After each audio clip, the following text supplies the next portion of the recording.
Galileo Galilei, we pronounce sentence.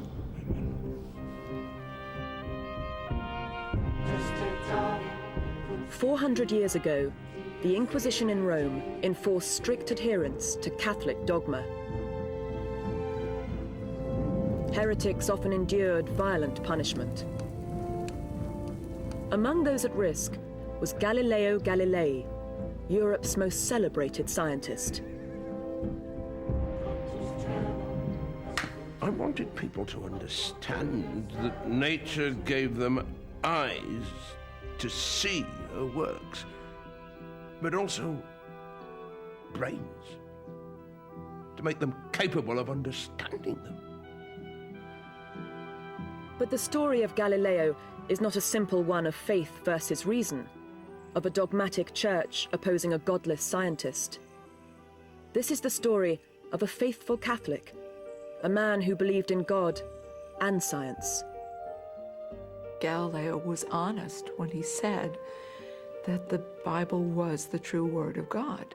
He just didn't think it was a good astronomy textbook.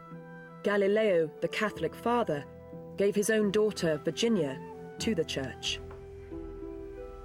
Father, I beseech you not to grasp the knife of these current troubles by its sharp edge, but rather use it to cut out all the imperfections you may recognize in yourself. But Galileo did grasp the knife. He declared that the Earth was not the center of the universe and set himself against the Pope and the Inquisition.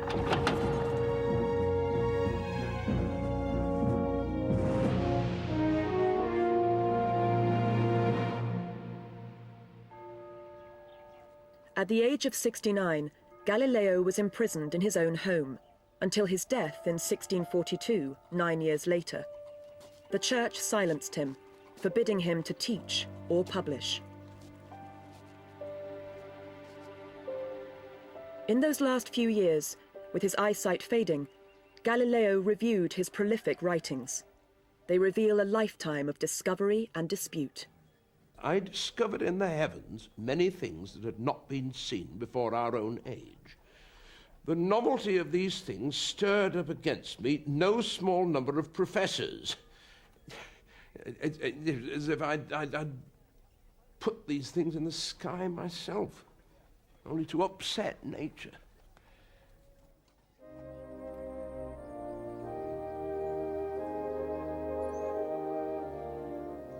Galileo was born in 1564. The common view then was that the sun moved around the Earth. This belief was confirmed each morning as the sun appeared to pass overhead.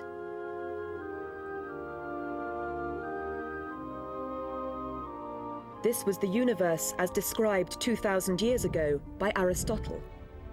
In the center sat the static Earth, the home of mankind. The sun was just one of many heavenly bodies which circled endlessly around it.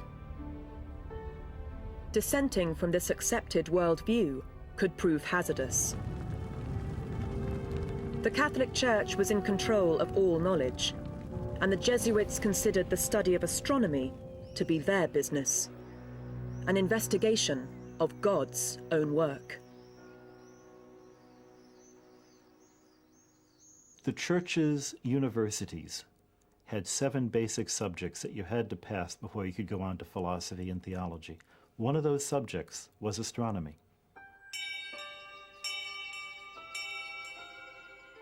There had always been a practical reason to study the heavens. The sky was both a clock and a calendar.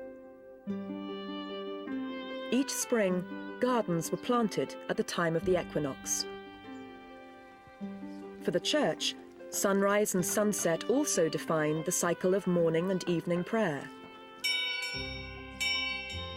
The winter solstice foreshadowed Christmas, and the phases of the moon fixed the exact dates of Lent and Easter. Invanum laboraverum, qui edificanteam, nisi Dominus. Aristotle's earth-centered astronomy seemed to reinforce the Catholic worldview. The images were very useful for teaching theology. The Earth is not the center of the universe in that it's in a privileged place. It's at the bottom of the universe. Only hell is lower. And there's a chain of creation reaching up to heaven. Theology and the priesthood were the young Galileo's first choice of career. But his father wanted him to be a doctor. So in 1581, Galileo entered the University of Pisa as a medical student. He was 17.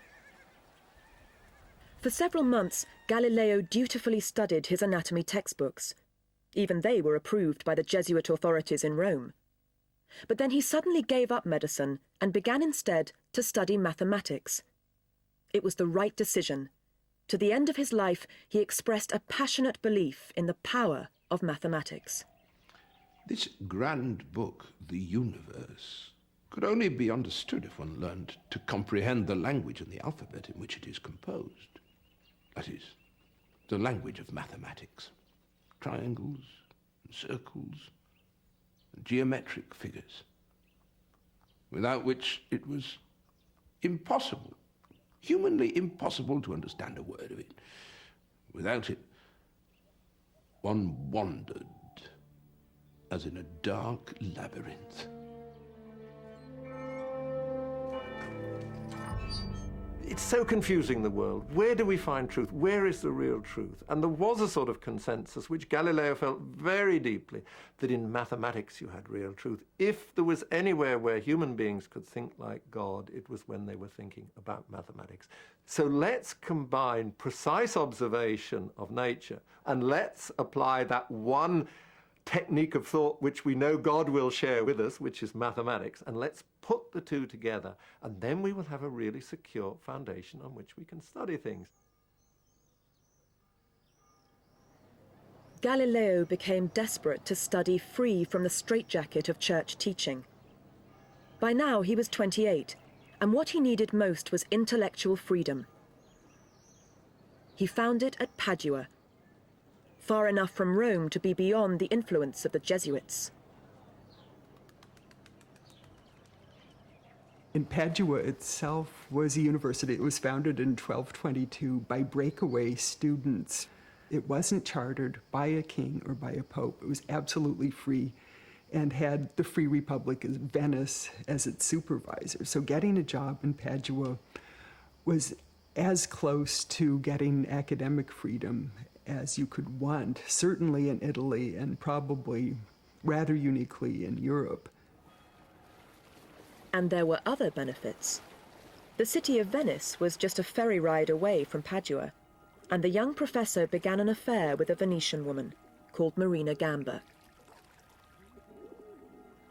They never married, but over 6 years they had 3 children.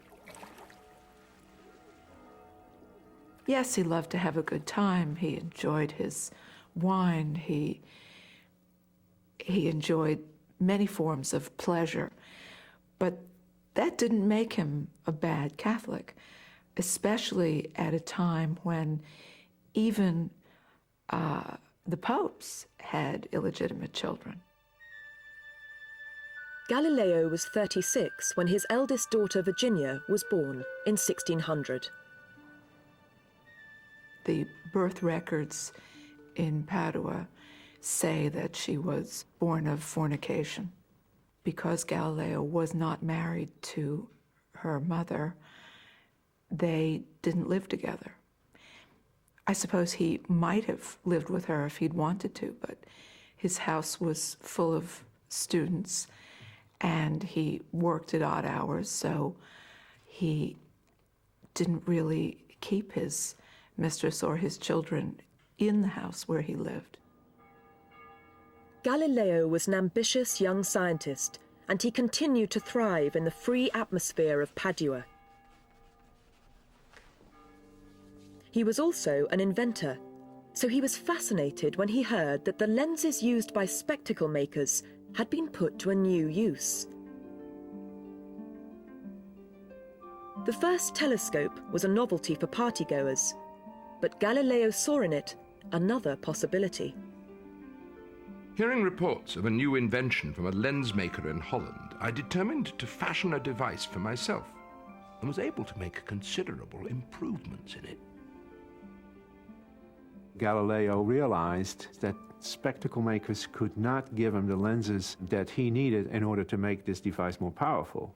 They just weren't good enough, and they weren't the right strength. And so in order to improve the instrument, he had to teach himself to grind lenses.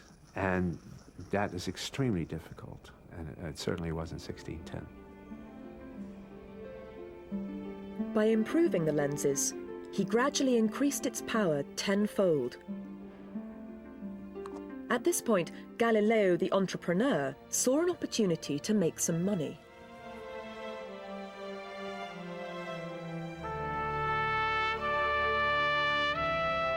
The naval arsenal of Venice was the greatest in all of Europe.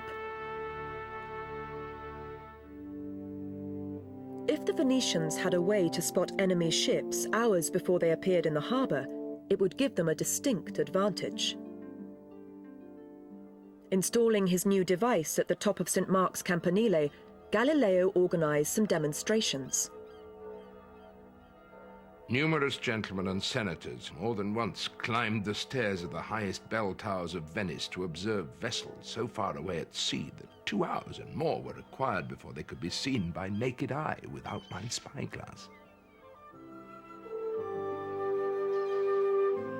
The Venetian Senate gave Galileo a handsome order to supply the arsenal with spyglasses. He was also given a generous lifetime salary for his service to the Republic. It made him hungry for more success. What we have in Galileo is a package, then, of somebody who is mechanically and practically very good, and somebody who is ambitious.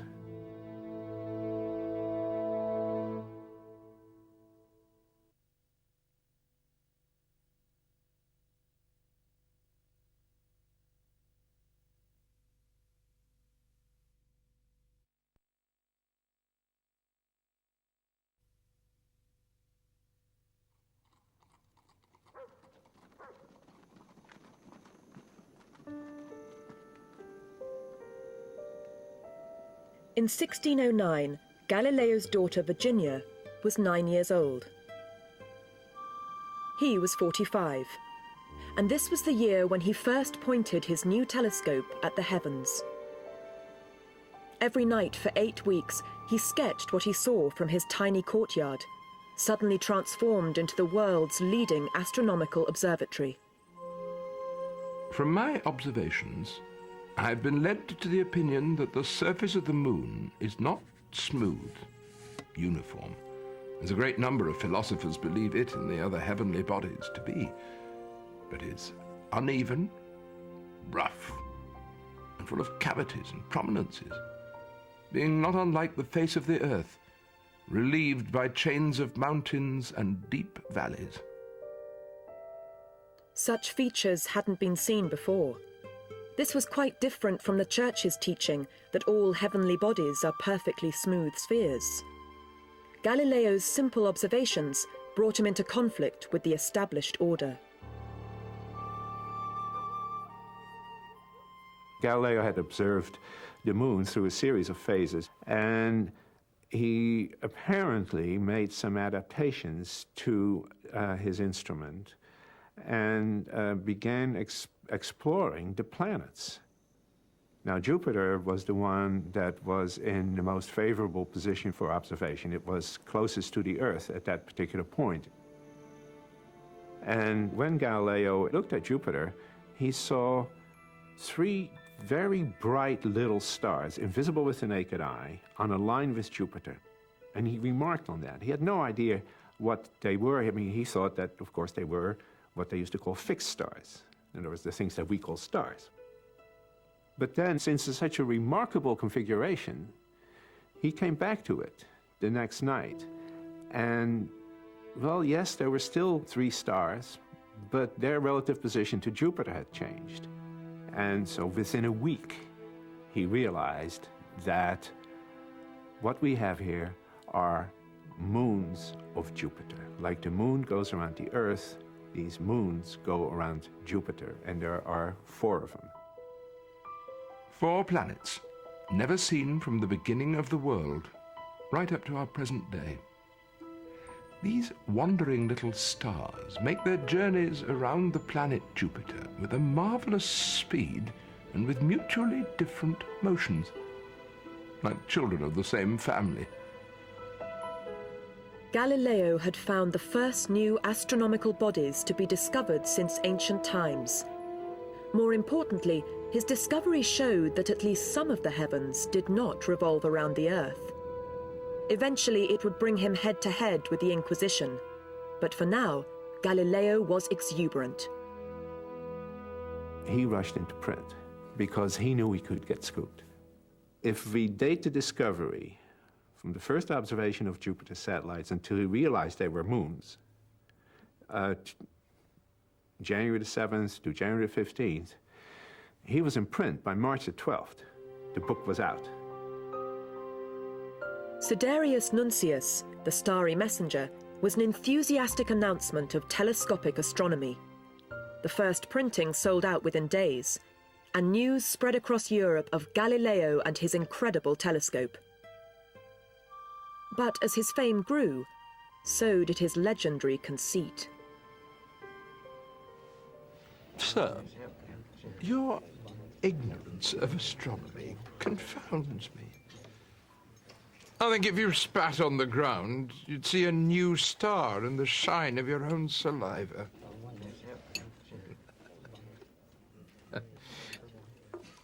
Well, as for you, my lord, I'm astonished that you persist in trying to prove something to me with the testimony of expert witnesses that I can perfectly well find out for myself with a simple experiment.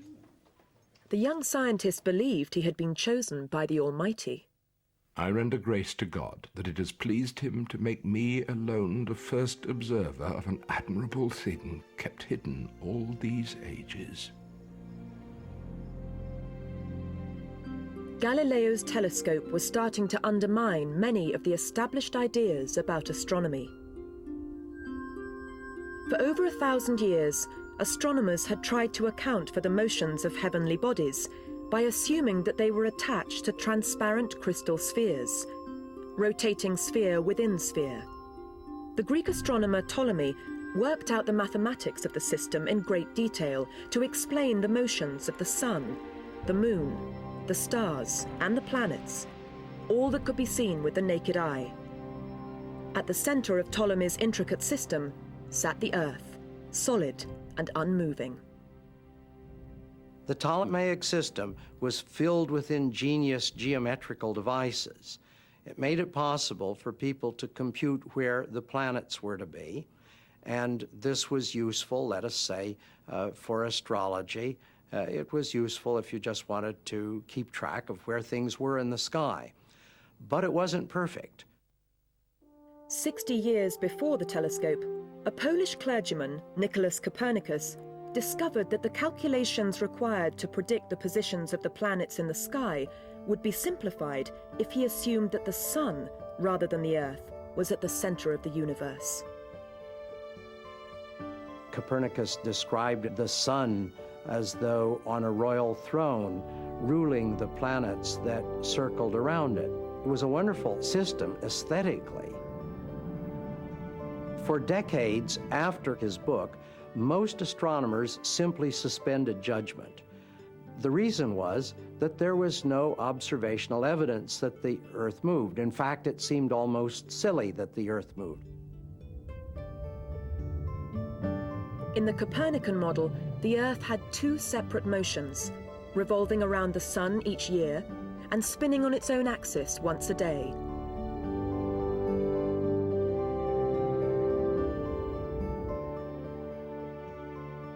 The thing that Copernicus suggested just made him really the laughing stock of Europe, because he was saying here is the Earth is actually whizzing round at a huge speed, about 700 or 800 miles an hour.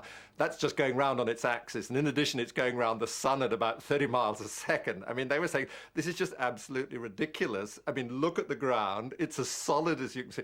Clearly the Earth is not moving. Nothing could be more obvious than the fact that the Earth isn't moving. If it was moving, everything would be flying off it. I mean, church steeples would fall down, birds couldn't keep up with it, clouds would go disappearing over the western horizon and things like this. Galileo questioned this common view. He suspected that the Copernican system was correct and believed that with his telescope he could prove that the Earth did in fact move around the sun. But to do that, he needed time and money. He decided to return to Tuscany, the land of his birth. Florence, the Tuscan capital, held a great attraction for the rising young star.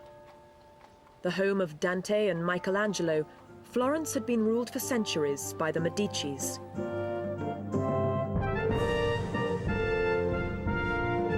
The family dominated banking and commerce.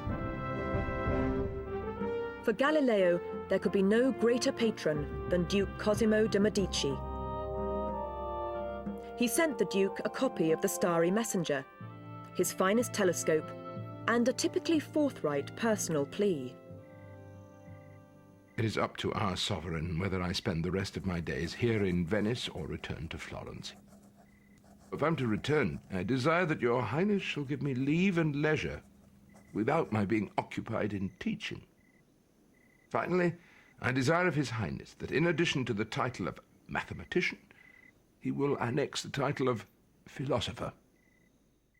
Galileo points out how bad his position is at Padua, how he doesn't have any time for research, how he's overrun by students, and what he would like would be to serve a great ruler and to do research. Galileo's pitch worked. A letter was sent from the Medici offices at the Uffizi, inviting him to join the court as mathematician and philosopher. Here he would be at the center of Florentine intellectual and social life. Florentines were known for arguing about everything, having lively discussions, and that's what Galileo was about.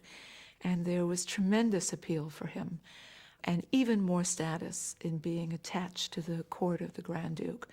And there were friends of Galileo's who warned him that he wouldn't be as safe in his radical beliefs in Tuscany. He chose to ignore the warnings and moved to Florence. Galileo left behind his mistress and his infant son, but took his daughter Virginia and her younger sister Livia with him. He placed them in the convent of San Matteo at Arcetri, just outside Florence. It was not unusual in Italy at that time to put young girls in a convent for safekeeping, to make sure they remained virgins, although it was no guarantee. But because Virginia was illegitimate, her chances for marriage were more complicated than they might have been. She would have needed a large dowry and the proper husband. And Galileo was not a wealthy man.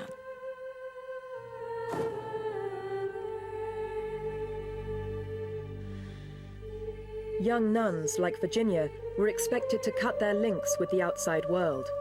Even their families would be kept at a distance. To look at what happened to the father-daughter relationship once Virginia had taken her vows gives one a sense of terrible loss, almost a living death. There's a physical barrier between them in this grill. And yet, that again overlooks the tremendous pride of the typical Italian Catholic family then, of having a priest in the family, a nun. You were putting that child in the service of God. And what could be more important?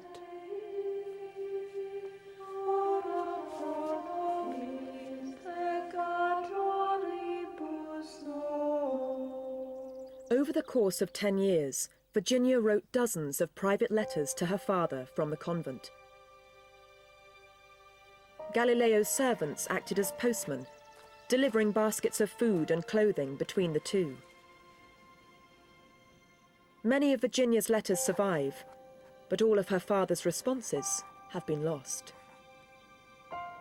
Most illustrious Lord Father, my room is terribly cold now, and I cannot see how I will be able to stand it, sire, unless you help me by lending me one of your bed hangings, ones that you will not need to use. I am returning the rest of your collars, which I have sewn. I pray that the Lord grant you the greatest possible well-being. From San Matteo in Arcetri, your affectionate daughter.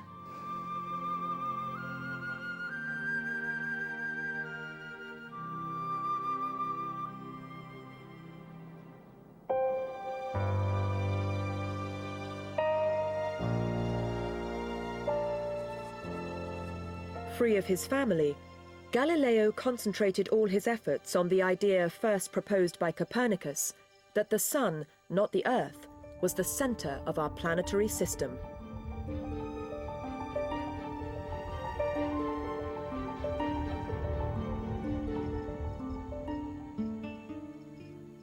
For him, demonstration was the mark of science. For something to count as a scientific claim, it had to be demonstrated. It had to be conclusively shown to be the case. Anything short of that was called conjecture or opinion. While he searched for proof, a letter arrived from a former student, Benedetto Castelli, suggesting that the planet Venus could hold the key. My dear Galileo, if Copernicus is correct, and Venus revolves around the sun rather than the Earth, it is clear that she would be seen not unlike the phases of the moon, sometimes as crescent and sometimes not. Pray tell me, if with your wonderful telescopes you have noticed such an appearance? To the naked eye, Venus is just a point of light. But through his telescope, Galileo saw the planet as a disk. Over a period of months, Venus changed from a small disk to a larger crescent. Galileo immediately grasped that in a sun-centered system, this crescent was the result of Venus circling in an orbit between the sun and the Earth. With absolute necessity, I had to accept the theory of Copernicus that Venus revolves around the sun, as do all the planets, including the Earth. No longer did we have to endure any argument, however feeble, from persons whose philosophy had been badly upset by this new arrangement of the universe. But it wasn't going to be easy to persuade people, and Galileo utterly misjudged the opposition. Opportunistic priests in Florence announced from their pulpits that Galileo was spouting dangerous new ideas. A chorus of jealous academics, bruised by Galileo's arrogance, joined the clamour. Galileo counted on his Medici patrons to protect him, but even that protection had its limits. Duke Cosimo's mother, the Grand Duchess Christina, began to have doubts. Galileo had been careful to name the moons of Jupiter after the Medici princes, but still the Grand Duchess took the opportunity of a meeting with Castelli, Galileo's young protege, to question him. Are they real? Oh, yes, said Castelli. Even the Jesuits down in Rome have confirmed this. And then she switched the subject. She said, what about Copernicus? And what about Joshua at the Battle of Gibeon, when he commanded the sun and not the earth to stand still? In the book of Joshua, God halts the movement of the sun, allowing the Israelites more daylight to defeat their enemies. For the Church, this and half a dozen other biblical passages underpinned its view that it was the sun which moved, not the earth.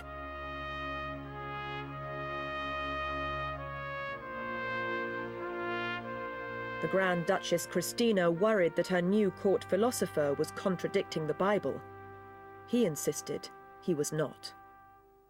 Galileo was honest when he said that if the Bible seemed to say something different from what science said, then you had just misinterpreted the Bible. I believe that the Holy Writ exists in order to persuade men of the truths necessary for salvation. It's not necessary that the same God that gave us our speech and our senses, our intellects, would have us put aside those things. Particularly in the case of science, where there's not the smallest mention in the Holy Bible. I mean, if the sacred scribes meant to teach men astronomy, then why did they leave it out? Perhaps foolishly at the time, Galileo had put this proposition to Christina in an open letter. Some read it as an assault on the Bible itself. And that letter gets circulated, and local priests read it, and they're outraged, and they're sending copies to Rome, and they're saying to people at the Inquisition, you should investigate Galileo, you should do something about this guy's a heretic.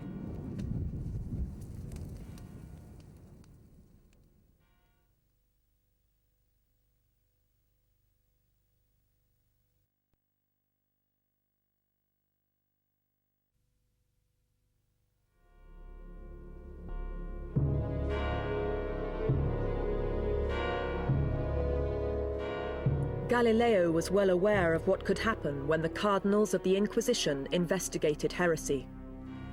Much of their work was the banning of books, but the Inquisition also had the power to torture and execute dissenters. In church dungeons in Rome and across Europe, heretics were murdered in gruesome ways. The unfortunate Giordano Bruno, fallen priest and dabbler in the occult, was among them.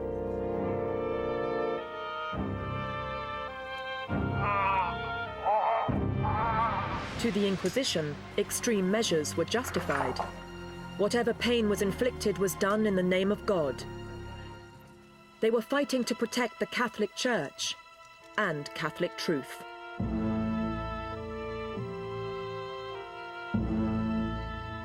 One of the things that the papacy wants to show to a united Europe, Catholics above all, is that there's no tolerance for dissent. That dissent will be rooted out and punished.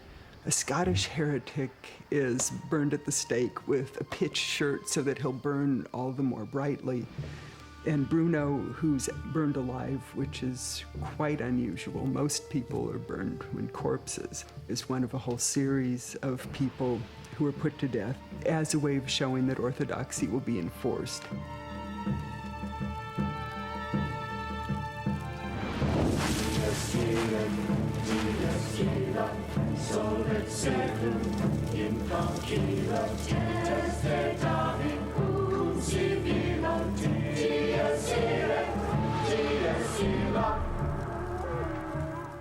Like Galileo, Giordano Bruno had also described a vision of the universe with the Earth spinning around the sun. But he had gone further and denied the divinity of Christ. There's been a lot of different views as to how much the Bruno parallel weighed on Galileo. Undoubtedly, it must have had some influence. He realized, of course, what had happened to Bruno. I doubt if he thought himself to be in danger of that, but at the same time, there was that looming thing in the background that if he defied the Inquisition here, he could suffer very severe penalties. Behind Bruno's execution was Rome's most feared inquisitor, the so-called Hammer of the Heretics, Roberto Cardinal Bellarmine. Now, years later, this same Cardinal Bellarmine was receiving reports about Galileo. Church theologians have been alert to the possible implications of what Galileo is doing. And there is slowly somewhat of a Galileo file building in Rome in the Inquisition. And as these noises coming from the lower tier of the clergy in Florence become louder and louder and louder in Rome, Galileo goes to Rome to try to argue his case.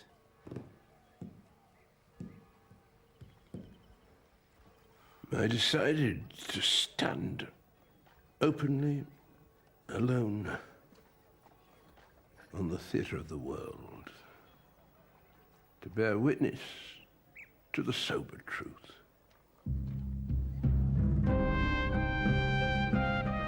Galileo arrived in Rome in the winter of 1616.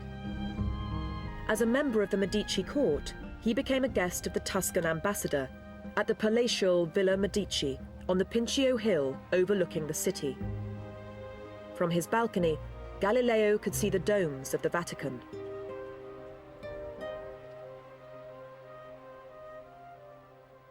He thought he could convince the more open-minded theologians in Rome of the merits of the Copernican doctrine. He thought that he could convince them that the matter of astronomy was not a matter for theologians in the first place. And so even though he must have acutely known the powers and the dangers of opposing the Inquisition, he evidently thought his own powers of persuasion were such that he could bring them around to his view. Galileo thought Cardinal Bellarmine might be especially open to persuasion. He had heard that Bellarmine had an interest in astronomy and was fascinated by the telescope. Bellarmine himself, who began interested in science, as he progressed in science, realized that there were a number of aspects to scientific discovery that threatened orthodoxy as he saw it, and realized that science might interfere with his theology, and decided at that point to shut down his scientific investigations. And he made a personal choice to opt for piety rather than scientific curiosity, which never, I think, is a completely satisfactory solution. And it may explain some of his virulence in going after what he perceives as scientific heresy. For Galileo, the cardinal's piety was not good news. And 3 days before they were due to meet, the Holy Office of the Inquisition convened to vote on the theories of Copernicus, which Galileo supported. The theologians get involved, and they're giving their professional opinion about this matter. And that professional opinion is that the proposition that the sun is the center of the world and that the earth is going around the sun are propositions that are, in view of the scriptures, heretical. The vote was unanimous, 11-0. The idea that the earth moved was foolish and absurd. The belief that the sun was the center of the world was a matter of formal heresy. Cardinal Bellarmine would use his meeting with Galileo to deliver the edict. Galileo will be told formally not to hold and defend the Copernican position. And what's more, in the decision it is stated that should Galileo refuse this order, he will be silenced. The work of Copernicus was added to the Index of Prohibited Books. Never again could Galileo support Copernicus openly. When the theologians were merely thinking of prohibiting Copernicus's book, I held it to be true. Then those learned gentlemen actually did prohibit the work, declaring its opinions to be false and contrary to Scripture. Knowing, as I do, that it always behooves us to accept the decisions of the authorities, guided as they are by a higher insight than my humble brain could ever attain to. I declared my former defense to be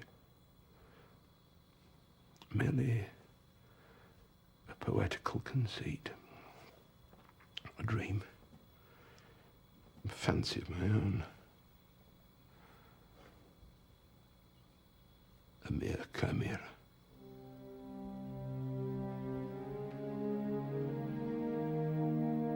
Galileo had thought he could persuade the Church to accept his new astronomy. But on the orders of the powerful Cardinal Bellarmine, the Church had banned Copernicus and, for now, muzzled Italy's greatest scientist.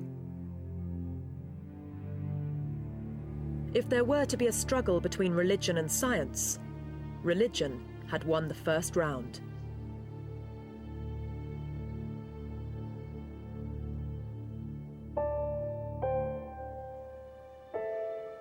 A few months after Galileo's collision with the Church, his oldest daughter, 16 and until now a novice, committed herself forever to Christ.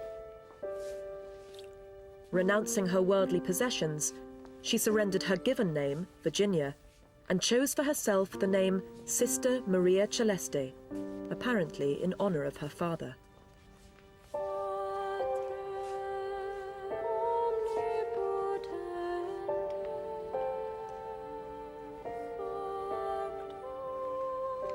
Vuoi consacrarti e solennemente come sposa al nostro Signore Gesù Cristo? Sì, lo voglio. I think she chose her name for him, Maria Celeste, because he was so interested in the stars. Of course, it's not an out-of-the-realm name for a nun. It could be chosen completely in a religious context and would still make sense. But she was so clever that I feel certain that that was her intent. Questa tua serva, sorella nostra. Io, Suor Maria Celeste, a lode e gloria di Dio, mi affido con tutto il cuore a questa famiglia religiosa. In nomine Padre et Filii et Spiriti Sancti. Amen.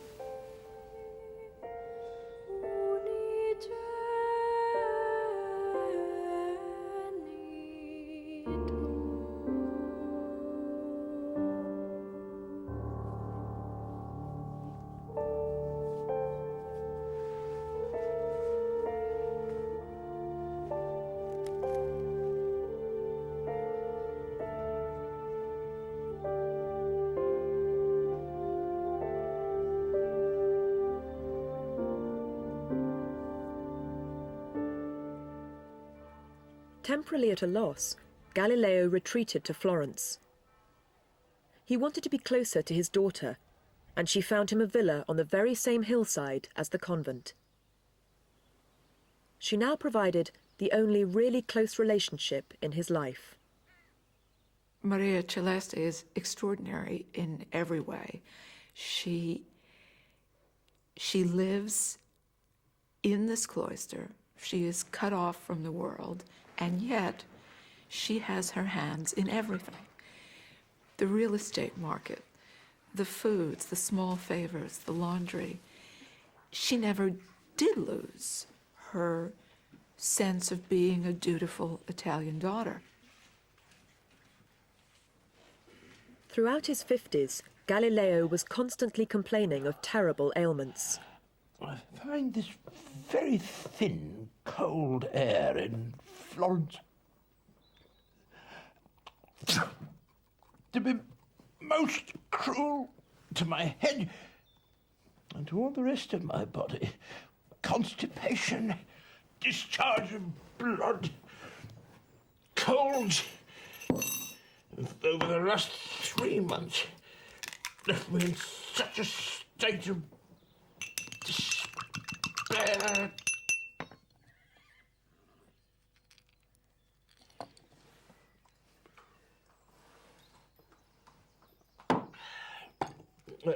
I'm practically confined to my room. No, to my bed, without the benefit of either sleep or rest.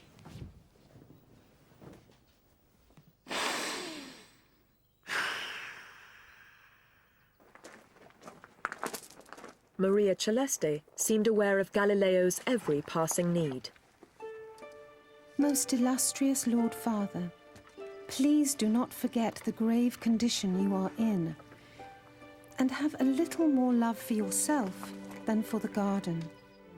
But he seemed quite unaware of the reality of her circumstances. The convent where Virginia became Maria Celeste was a particularly poor convent. Being a convent of the Poor Clares, it was, of course, committed to poverty. That was their way of life, their chosen way of life. So they expected to have little to eat and to be cold in the winter and to experience harshness in every day's, every moment.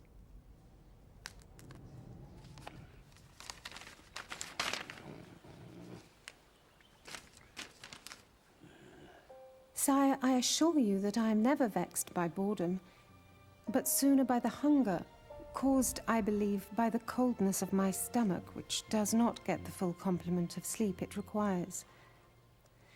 I only tell you this to excuse myself for the haphazard appearance of my letter, as I was compelled to put down and then take up my pen again more than once before I could complete it.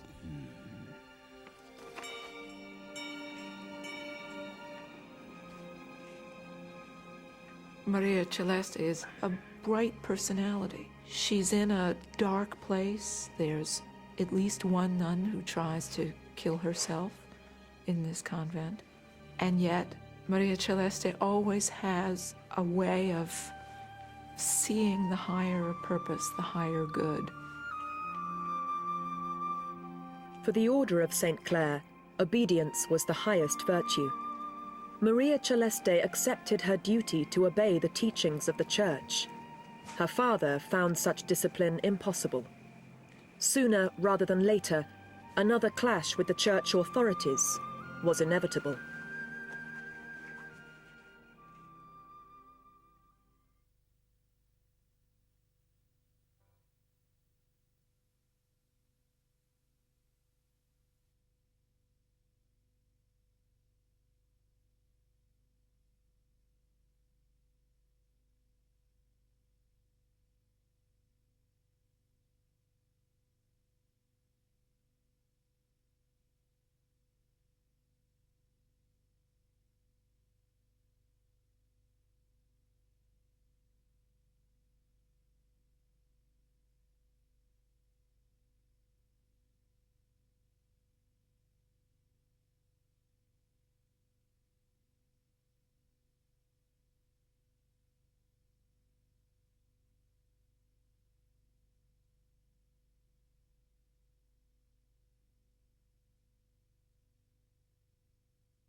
With the backing of the Vatican, the Holy Office of the Inquisition had expressly declared that Galileo's account of the motion of the Earth was contrary to Scripture.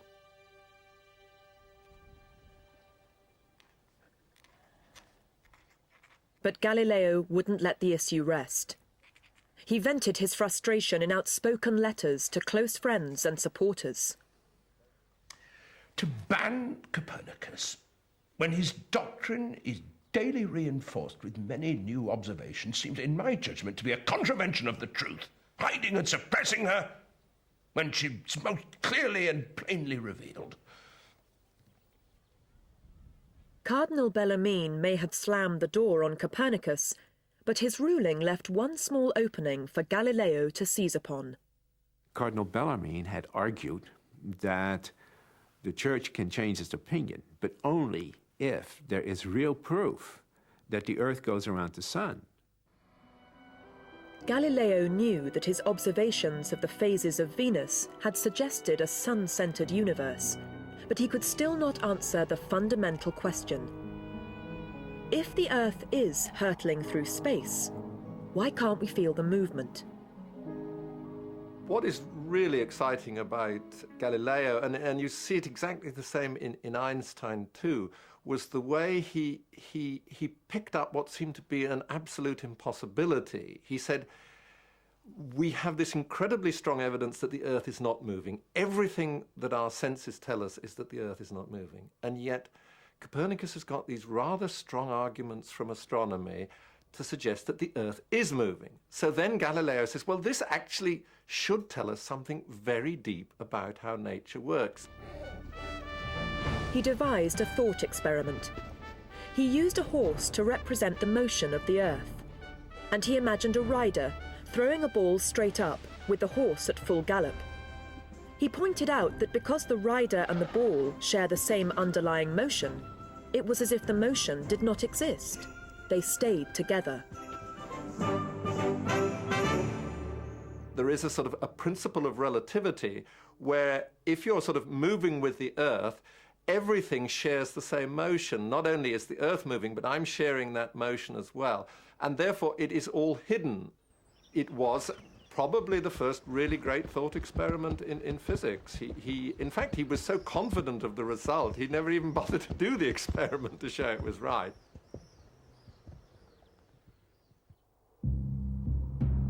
For Galileo, this intellectual breakthrough was worth nothing without a shift in the attitude of the Church. In 1623, his luck changed. The College of Cardinals had chosen a prominent Tuscan, Maffeo Barberini, to be the new Pope, Urban VIII. It was an extraordinary break for Galileo. Urban was a close personal friend. The new Pope was a great fan of Galileo, who had written poems to Galileo, and all of a sudden then the situation appeared very different from the way it did in 1616. When news of Urban VIII's elevation reached her at the convent, Maria Celeste shared her father's hope that his disagreement with the Church would be over for good. He secretly sent her a letter he'd received from his friend, the new Pope. Father, the happiness I derived from the letter written to you by the Supreme Pontiff was indescribable. His note so clearly expresses the affection this great man has for you. I have read and reread it, savouring it in private.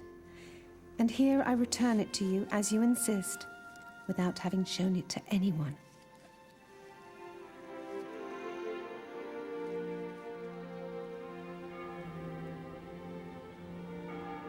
Galileo made the difficult 2-week journey to Rome, especially to meet Pope Urban VIII. The two old friends had a series of conversations as they strolled the paths of the Vatican. The Pope and Galileo walked around in the Vatican gardens, talking about various things, and of course one of the things they talked about was whether or not Galileo could publish on the Copernican theory. And the Pope told him that as long as he limited himself to speaking about it hypothetically, there would be no problem. Galileo came away from these meetings feeling that this was the time to write his big book on cosmology, which he'd been promising since 1610. Now 60 years old, he threw himself into his new book. The Pope had given Galileo license to embark on his most important work. He set out to win over everyone to the Copernican worldview, not just the theologians. To this end, he wrote in Italian, not Latin, and laid out his most persuasive evidence in a witty, popular style.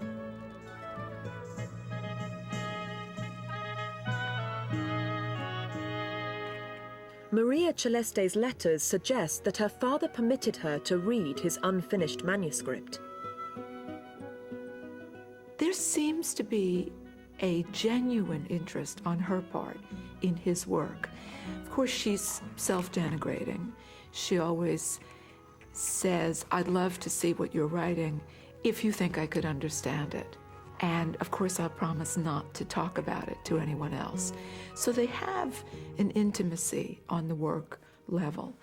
And possibly the most interesting thing that comes out of the letters is this strong indication that when he's working on the dialogue, their back and forth starts to include something called cuttings, which are obviously pieces of a manuscript.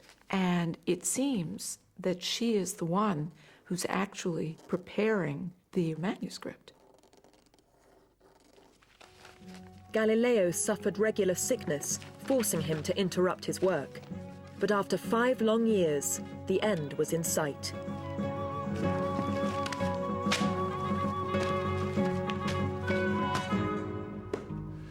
By the grace of God, I've got on the right path. The book will be quite large and full of novelties, which, by writing it in the manner of a dialogue, I can introduce without affectation or drudgery. If I can just survive this winter, I shall bring it to an end and publish it immediately. Galileo finished his great book on Christmas Eve, 1629. It was called Dialogue on the Two Chief Systems of the World. It is a rhetorical masterpiece. Galileo explains the new view of the world. It is a debate about the world systems. Is the sun the center of the universe? Or is the earth the center of the universe? He brings forward all his wonderful discoveries with the telescope, and you're just pulled along by this narrative. Galileo creates 3 spirited characters, noblemen of Venice. The first character, the host, prompts a debate between his 2 talkative guests. One of the visitors clearly speaks up for Copernicus and Galileo. But the other guest, Simplicio, the simpleton, is a comic foil, mouthing the Church's doctrines on science and philosophy. Galileo now needed permission from the censors to publish his book. It was not going to be easy. He dispatched a handful of copies to the Vatican, but before he could hear the result, Florence was hit with a terrible catastrophe.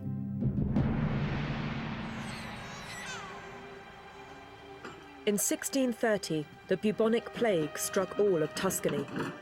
In a matter of weeks, 6,000 Florentines were dead, and Galileo lost all contact with Rome.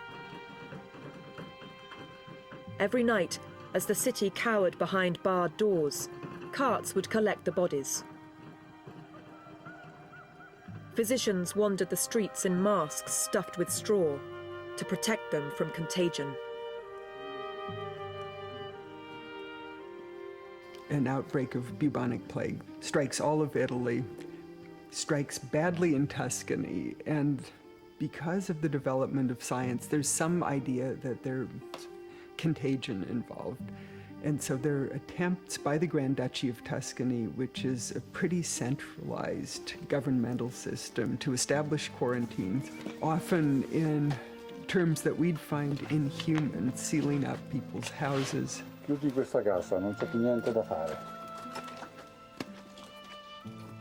The rulers of Tuscany couldn't decide whether science or God would save them, whether to rely on quarantine or on the power of prayer. Just to be certain, they tried both. Parading the Madonna of Impruneta around the city is a way of invoking her divine aid. And of course, having a religious procession somewhat militates against the effect of quarantine. You hope that faith will override what looks like the law of nature. Maria Celeste worried about her aging father. As the convent's apothecary, she prepared a medication for him, hoping to shield him from infection. Put your faith in this remedy, sire. It is held together with honey. Take it once every morning in a dose about the size of a walnut, followed by a taste of Greek wine. The Magistry of Health claims it provides a marvelous defense. Please use every possible precaution to protect yourself from the danger.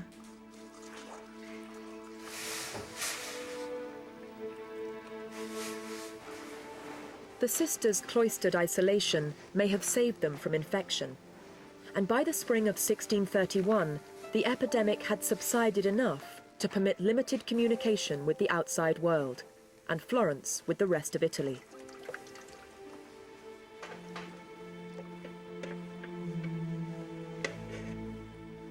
For 7 frustrating months, Galileo waited in Florence to learn the fate of his life's great work.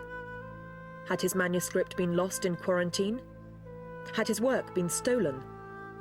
The Florentine censor had endorsed the book, but Galileo still needed the approval of Rome. The father told me more than once that tears came into his eyes when he was reading. He acknowledged that I should be begged to publish such a book. Meanwhile, it sits in the corner,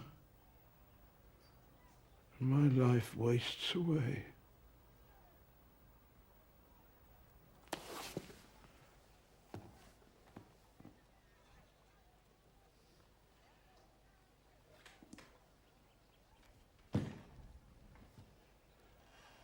I only want to know, while I'm still alive,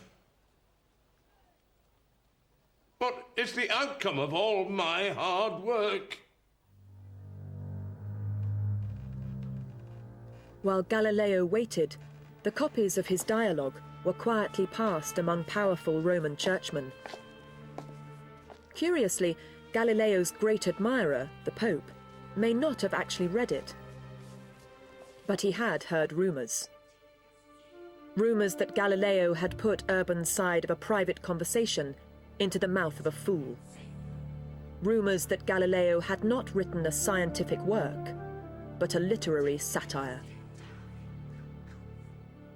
What Galileo's doing is writing a work of great literature. He wrote it as a dialogue so that it would be both a scientific and a literary work, and is expecting that this most cultured, cosmopolitan, and progressive of popes will appreciate it, forgetting, probably temporarily, that in the end of this beautiful rhetorical production, there's a rather grievous insult. At the very end, he puts the words of the Pope in the mouth of the simpleton, that if God wanted to make the universe some other way, any other way, but make it appear to us the way it does now, he could have. The simpleton's argument was that God made the world any way he wanted, but he made it appear any way he wanted too. So mere observation was not the way to truth. It was the very point the Pope had made 6 years before, when he strolled through the Vatican gardens with Galileo. Urban's advisors persuaded him that he had been the model for Simplicio and that he was being made a fool. Urban took a very angry view of the book, and the two never spoke again. The Pope convened a special commission to look at the Galileo case, to look at the manuscript, And that commission recommended that a process by the Inquisition. In September 1632, the Inquisition served a paper on Galileo, ordering him to appear in Rome within 1 month. The old man tried to delay his trip by claiming ill health. By Christmas, Galileo was again ordered to appear. He could come voluntarily, or he could come in chains. As he arranged to leave Florence, Galileo's daughter urged caution.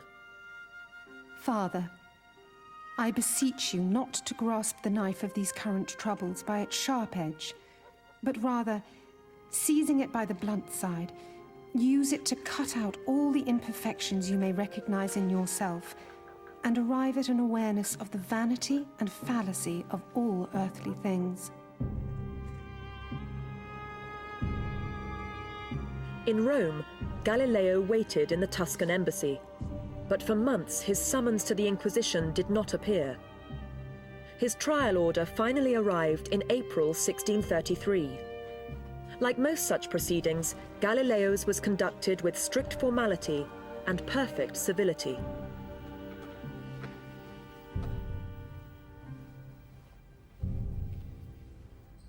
Galileo, son of the late Vincenzo Galilei, Florentine, 70 years of age, sworn to testify the truth.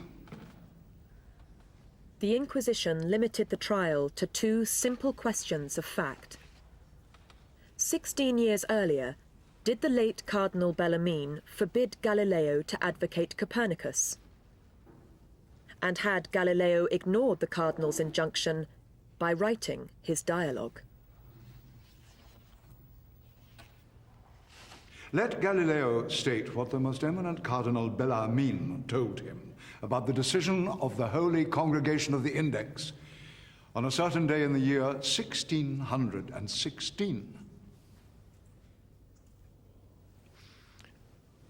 The Lord Cardinal Bellarmine informed me that the opinion of the stability of the sun and the motion of the earth was deemed to be repugnant to Holy Scripture. I believe the Cardinal notified me that it was possible to hold the opinion hypothetically, as Copernicus did. Can Galileo explain what is in his book, which he imagines was the reason for the order that he appear before us? Galileo tried to maintain his line that the dialogue was not a defense of Copernicus, but merely a hypothetical argument. But the hearings extended over 8 weeks, and he finally began to bend. With respect to the court, I've recently reread my dialogues after 3 years. And I freely concede that in several places a reader ignorant of my real purposes could suppose several arguments might suggest real conviction on my part. My error, I confess, was one of ambition. The natural inclination of most men with regard to their subtleties to show themselves more skillful than other men in devising arguments in favor of propositions, even false propositions.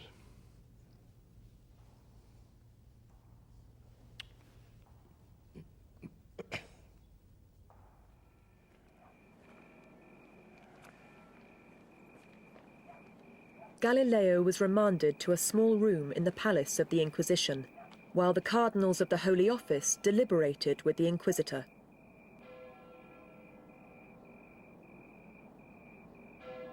In 1616, Galileo had agreed not to teach or defend the Copernican theory. The accusation was he had violated this agreement. And Galileo said, no, I didn't violate the agreement. If you see, by the time you read the end of the book, I come out in favor of the church's position, and I just bring up these other arguments as an arguing tool. Well, anybody who read the book knew better.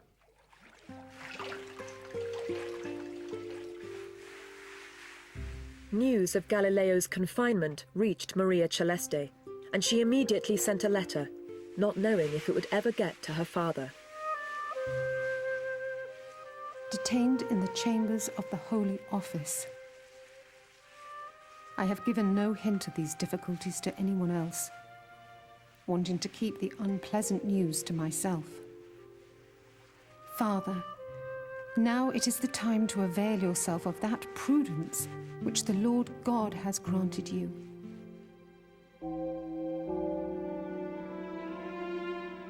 On the 22nd of June, 1633, Galileo was led through the cloisters of Santa Maria sopra Minerva to hear his sentence.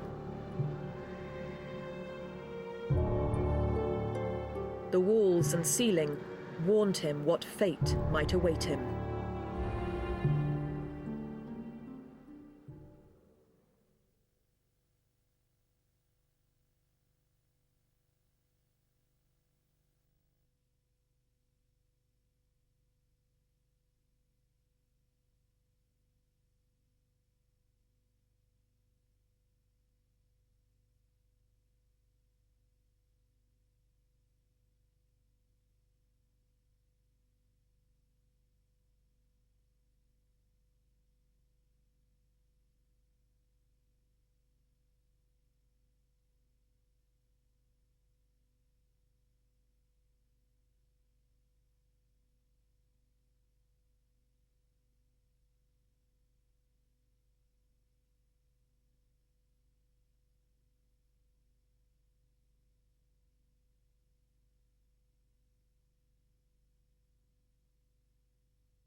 On the morning of his sentencing, Galileo was once more brought before the Inquisition, already wearing the white robes of a penitent.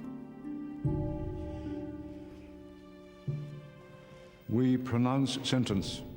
We declare that you, Galileo Galilei, by reason of the matters detailed in this trial, have rendered yourself in the judgment of this holy office vehemently suspected of heresy.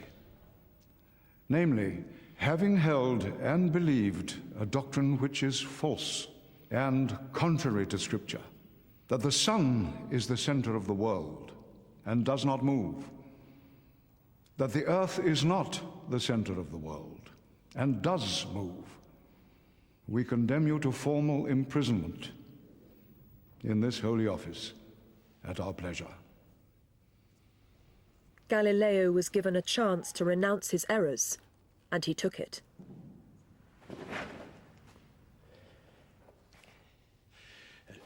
I, Galileo, son of Vincenzo Galilei Florentine, 70 years of age, kneeling before you, swear that I have always believed, I believe now, and with God's help I will always believe all that has been taught, held, and preached by the Holy Catholic Church. I abjure with unfeigned faith and sincere heart. I curse and detest many errors and heresies. So help me God. Amen.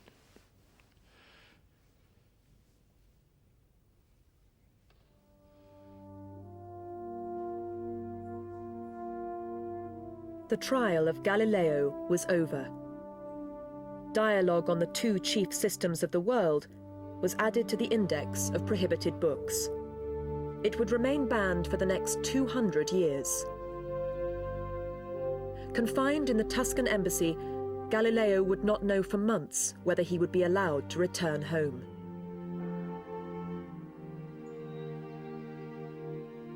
He had believed that Pope Urban VIII would support him, but he didn't. The Pope maintained interest in what Galileo was doing, but the Pope in many ways had other concerns besides science. Urban VIII is facing the 30 Years' War. The entire reign is under the shadow of a terrible, vicious civil war that's tearing apart the Christian world. So when Galileo came to trial, the Pope could not risk defending his friend when he personally was under such scrutiny, and Galileo became expendable. He feels he can afford to turn his back on Galileo, and I think Galileo didn't know what was coming. Tuscany at that point has nothing but culture. Galileo is their vanguard of scientific thought. Galileo gets silenced by the Pope. So it's a Tuscan turning back and smacking his Tuscan friend, who he feels smacked him at the end of this dialogue, so that it's a wonderful Florentine vendetta. After 6 months' detention, Galileo was allowed to return home to Florence, but to house arrest. It had taken the pleas of the Tuscan ambassador, the intervention of the Medici family, and the quiet influence of his own daughter. We are awaiting your arrival with great longing, and we cheer ourselves to see how the weather has cleared for your journey. Sire, my sudden joy is as great as it is unexpected.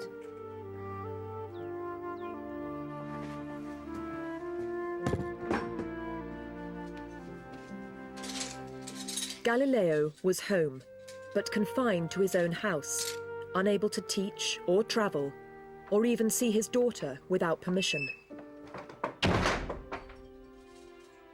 He signed his letters, "From my prison in Arcetri." Not so many years have passed since I was often received by cardinals and princes of the city who wanted to see only for a moment some of the things that I had observed.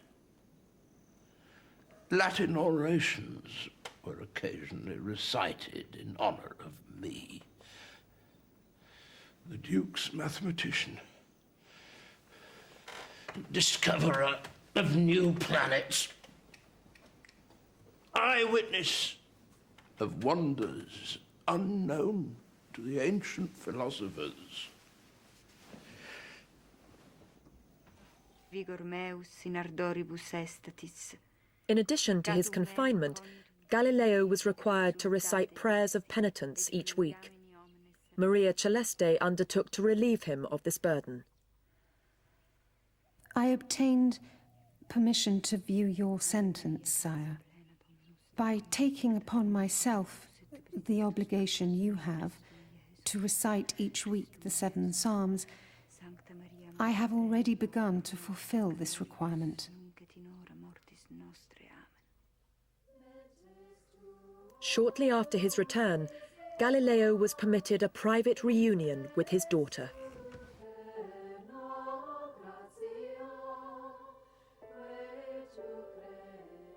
Had I been able to substitute myself in your punishment, I would accept a prison even stricter than this one in which I dwell, if by doing so I could set you again at liberty.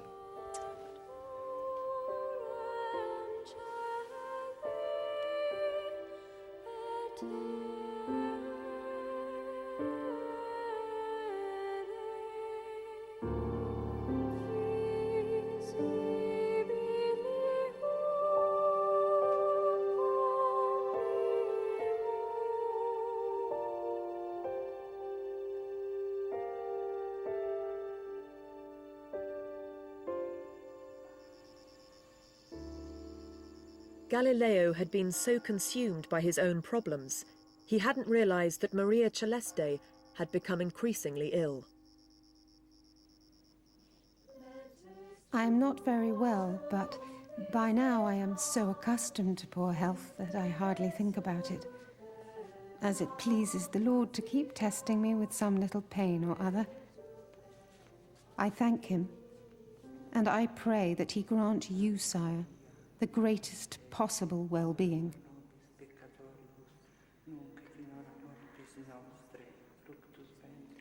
He'd only been home for 2 months when news came that Maria Celeste was gravely ill with fever. For the next 10 days, Galileo made the short walk to the convent. But late one night, she was overcome by fever and infection, dying at the age of just 33.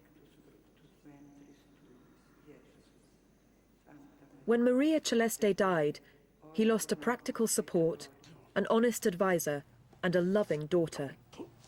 It was as if a light had gone out of his life. Oh, I'm full of melancholy and sadness. I'm hateful to myself. And I continually hear my beloved daughter calling out to me.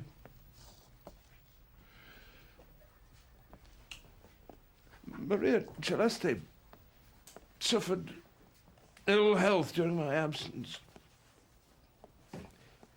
And she didn't look after herself.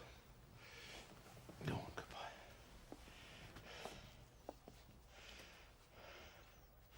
She was a woman of exquisite mind, singular goodness, most tender in her feelings towards me.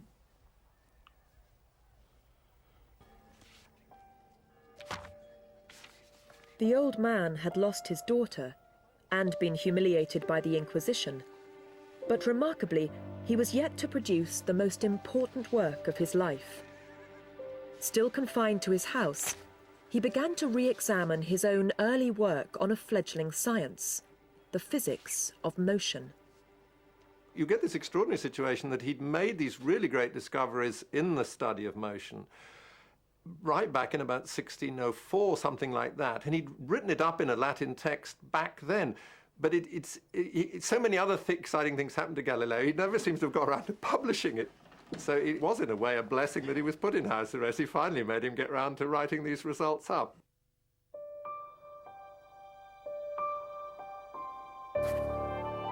Those results about the way things fall to Earth were to have as great an impact as his astronomy. He arrived at them by a typical piece of Galileo thinking. It all happens just a bit too fast for you to see what is going on.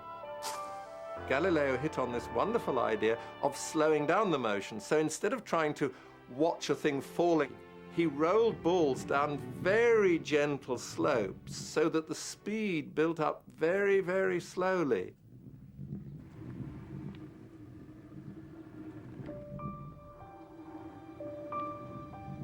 As a young man, Galileo had designed a very accurate inclined plane, one of the most important pieces of experimental apparatus he ever devised.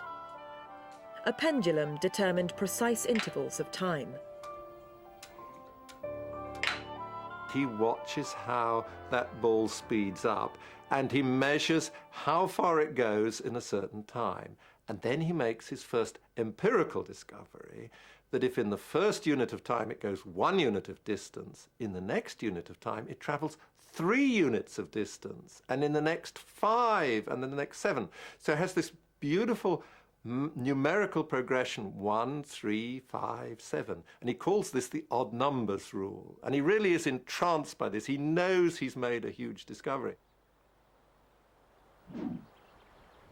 Galileo had found the first ever mathematical rule for accurately predicting the motion of objects in the real world, a universal law which applied to any falling bodies. It was a discovery that provided the foundation for Isaac Newton, a generation later, and an achievement on a par with his great work on astronomy. But it is the astronomy for which we remember him most.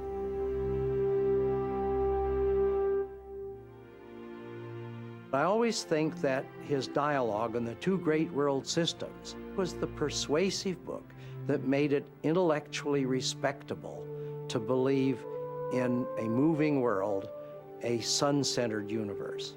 It was the book that won the war. Galileo died, still under house arrest, in 1642, aged 78. He had changed our view of the world and our place within it. But in the end, Galileo, a believer in God to the end of his days, also changed the Church itself. In 1992, the Vatican admitted that those who had judged Galileo were wrong to assert the literal truth of the Scriptures. Pope John Paul II stated, "There exists 2 realms of knowledge, one that has its source in revelation, and one that reason can discover, realms that bring out different aspects of reality."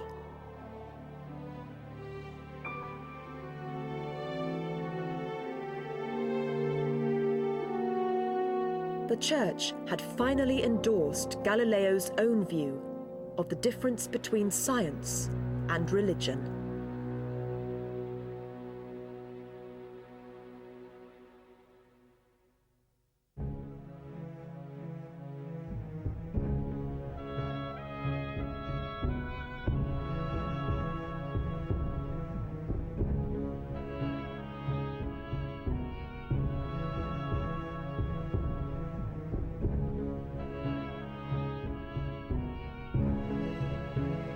Quantus tremor, est futurus, quantum iudex vel.